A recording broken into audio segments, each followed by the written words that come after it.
Welcome to a Believe in the Land 180 on our Cleveland Browns here today, Thursday, July 20th. My name is Andy Billman. The big news happened yesterday with Perrion Winfrey. His short-lived era is over. The most talked about fourth-round pick I can ever remember in a long time that made very little impact on the field, but made a lot of impact off the field. Came in with a lot of hype.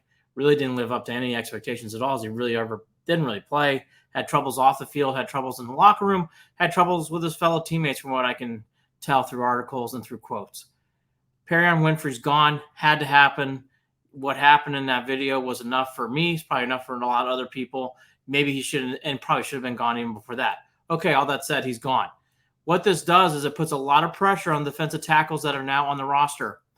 Tomlinson is a big free agent that we got in the transaction season. He is going to be relied on to do a lot for the Browns. Tomlinson's going to have to be a factor and have to stay healthy. We're going to have to get some play out of Jordan Elliott again, too. You got to figure Elliott's going to be, he was going to have a part on this team anyways, but now he's going to have a bigger part. Hopefully this guy Hurst, who I've been hearing a lot of things about from different reporters, maybe he can step in and play. But defensive tackle, which we haven't really thought about or talked about as much as maybe we should have, is going to be put into it's going to be put onto a little bit of a microscope after what happened here today. I'm not here today, but yesterday with Winfrey.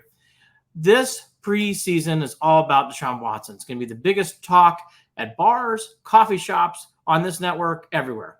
You're going to hear varying opinions. Everybody's on edge because we don't really know what we're going to get.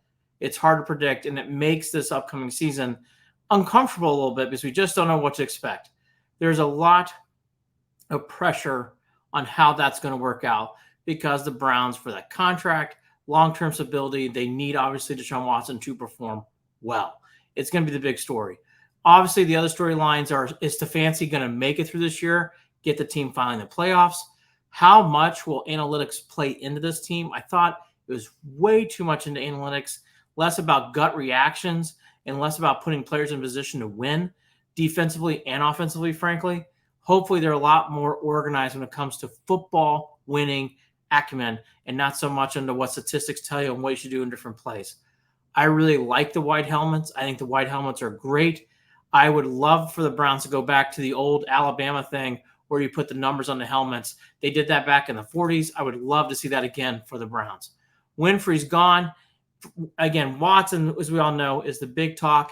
If you want one little brash prediction, I really do expect big things from Myles Garrett, which is not a brash prediction, but I do expect him to win the MVP. I think the help of Zadarius Smith will do a lot for Mr. Garrett.